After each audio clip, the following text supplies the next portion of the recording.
Hello friends, Shashi Agrawal channel के अंदर मैं doctor Shashi Agrawal welcome you all.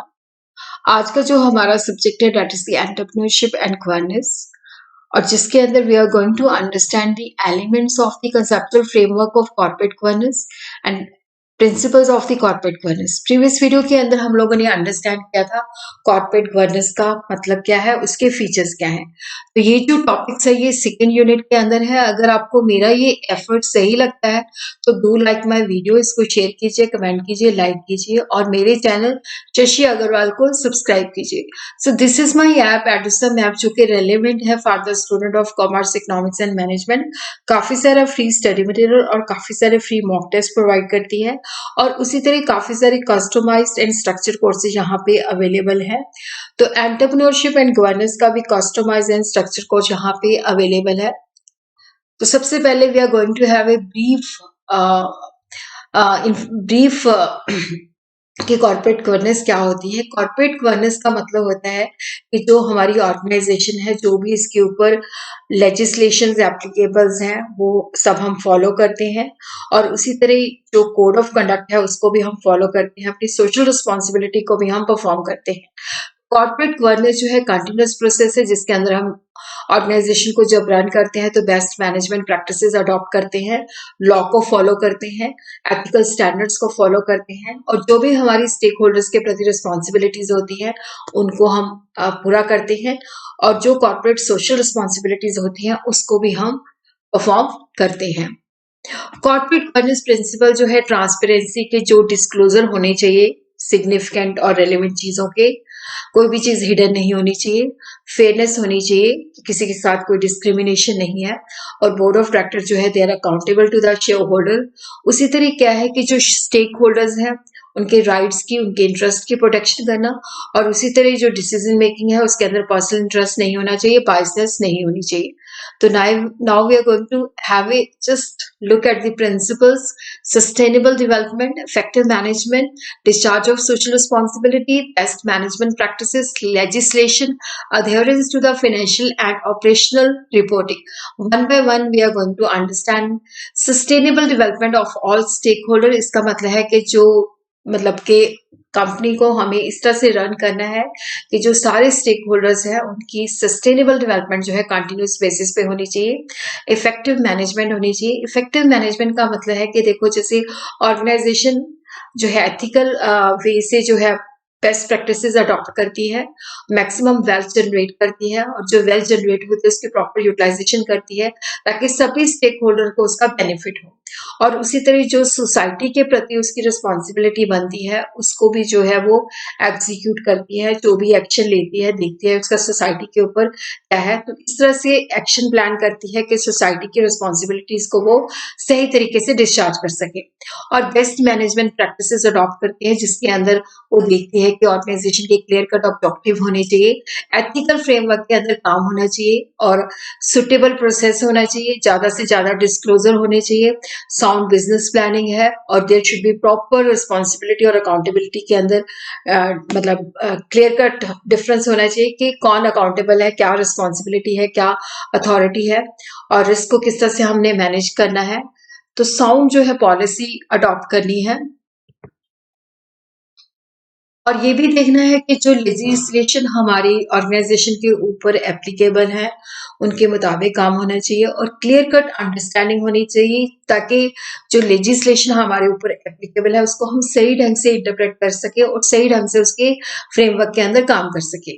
उसी तरह adherence to the financial and operational reporting, तो बोर्ड को काफी सारी डिटेल, टाइमली, रिलायबल और रेगुलर बेसिस पे क्या होती है इंफॉर्मेशन चाहिए होती है, और वो जो क्वालिटी है वो भी अप्रोप्रिएट होनी चाहिए। तो समय समय पे जो है वो फाइनेंशियल और ऑपरेशनल रिपोर्टिंग जो है बोर्ड ऑफ डायरेक्टर्स को होनी चाहिए, ताकि बोर्ड ऑफ डायरेक्टर्स जो है उसको जो भी स्टेक होल्डर्स को उन्होंने अकाउंटेबिलिटी है उसको सही ढंग से वो परफॉर्म कर सके।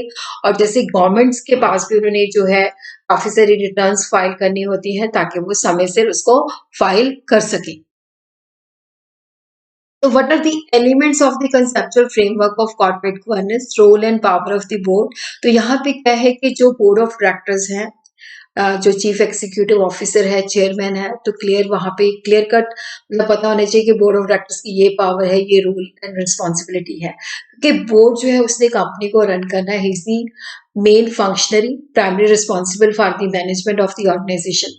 तो रोल ऑफ द बोर्ड जो है वो प्रॉपरली डॉक्यूमेंटेड होना चाहिए, रिटन फॉर्म में होना चाहिए बोर्ड ऑफ चार्टर के अंदर, ताकि कोई एम्बिग्विटी ना हो। क्योंकि अगर बोर्ड का जो रोल है और जो पावर्स है वो क्लियर कट नहीं है, एम्बिग्विटी है, तो वो सही तरीके से अपना काम जो है नहीं कर सकता। उसी तरह जो लेजिस्लेशन पहले तो पता होना चाहिए कौन से लॉज हमारी ऑर्गेनाइजेशन के ऊपर एप्लीकेबल है, उन लॉज को सही तरीके से इंटरप्रेट करें और उन्हीं के मुताबिक काम होना चाहिए।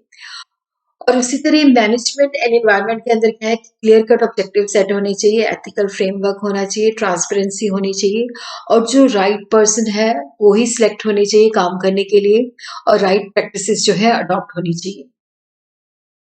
और उसी तरह जो बोर्ड ऑफ डायरेक्टर्स है, they should have essential skill, knowledge and experience, जिसके बेसिस पे अपनी ड्यूटीज को, रिस्पॉन्सिबिलिटीज को एग्जीक्यूट कर सके। तो हम कह सकते हैं उनके पास प्रॉपर ऑपरेशनल टेक्निकल कॉम्पिटेंसी होनी चाहिए, फाइनेंशियल स्किल्स होनी चाहिए, लीगल स्किल्स होनी चाहिए, जिसके द्वारा वो लेजिस्लेशन जो एप्लीकेबल है उनको इंटरप्रेट कर सके, उनको फॉलो कर सके। और गवर्नमेंट और रेगुलेटरी इन्वायरमेंट के बारे में उनको प्रॉपर नॉलेज होनी चाहिए। उसी तरह जो बोर्ड पोजीशंस फिल की जाती हैं तो वहाँ पे प्रॉपर सर्च होनी चाहिए, ताकि कॉम्पिटेंट लोगों को ही अपॉइंट किया जा सके। अपॉइंटमेंट मैकेनिज्म जो है वो स्टैट्यूटरी और एडमिनिस्ट्रेटिव रिक्वायरमेंट जो है उसको फुलफिल करे। जब जो है अपॉइंटमेंट लेटर्स दिए जाते हैं तो उसके अंदर उनकी जो ड्यूटीज है, रिस्पॉन्सिबिलिटीज है, राइट्स है, वो प्रॉपर उसके अंदर मेंशन होनी चाहिए। और बोर्ड इंडक्शन एंड ट्रेनिंग के अंदर क्या है कि जो बोर्ड है उसकी जो नॉलेज है इन्हांसमेंट के लिए भी प्रोफेशनल एजुकेशनल डेवलपमेंट प्रोग्राम्स होने चाहिए, ताकि वो अपडेटेड रहें, और जो भी एनवायरनमेंट के अंदर चेंजेस आती हैं, जो भी लॉज चेंज होते हैं, उसके मुताबिक वो काम करें। और उसी तरह इंडिपेंडेंट बोर्ड चाहिए होता है कि कॉर्पोरेट गवर्नेंस को अगर हमने सही तरीके से मैनेज करना है, तो इसके अंदर है कि काफ़ी सारे जो इंडिपेंडेंट डायरेक्टर्स हैं, उनको एसोसिएट करना, ताकि जब डिसीजन मेकिंग होती है तो उसके अंदर बायसनेस ना हो, क्योंकि जितने बाहर के लोग इन्वॉल्व होते हैं, तो वहाँ पे कॉन्फ्लिक्ट के चांसेस जो होते हैं वो कम होते हैं। उसी तरह समय-समय पर बोर्ड मीटिंग्स होनी चाहिए, जहाँ पे प्रॉपर जो है डिसीजन मेकिंग होती है, जिसके अंदर जो है बोर्ड अपना काम जो है, अपनी रिस्पॉन्सिबिलिटी जो है वो डिस्चार्ज करते हैं। उसी तरह प्रॉपर कोड ऑफ कंडक्ट होना चाहिए कि हमने क्या-क्या एथिकल प्रैक्टिसेस फॉलो करनी है। जब ऑर्गेनाइजेशन का काम करना है, तो कोड ऑफ कंडक्ट जो है that should be communicated to the stakeholders. उसी तरह फाइनेंशियल एंड ऑपरेशनल रिपोर्टिंग के अंदर बोर्ड को जो है काफ़ी डिटेल के अंदर timely, reliable, regular, correct and relevant information चाहिए होती है। तो रिपोर्ट जो है बोर्ड मीटिंग को एडवांस के अंदर ही होनी चाहिए, क्योंकि ये रिपोर्ट जो होती है उन्होंने जो है गवर्नमेंट को भी सबमिट करनी होती है, उसके बेसिस पे डिसीजन भी लेना होता है। और कई बार क्या होता है कि जब एनुअल जनरल मीटिंग्स होती है तो शेयर होल्डर के कंसेंट के साथ भी काम करने होते हैं। तो फाइनेंशियल एंड ऑपरेशनल रिपोर्टिंग जो है that should B timely, relevant and comprehensive।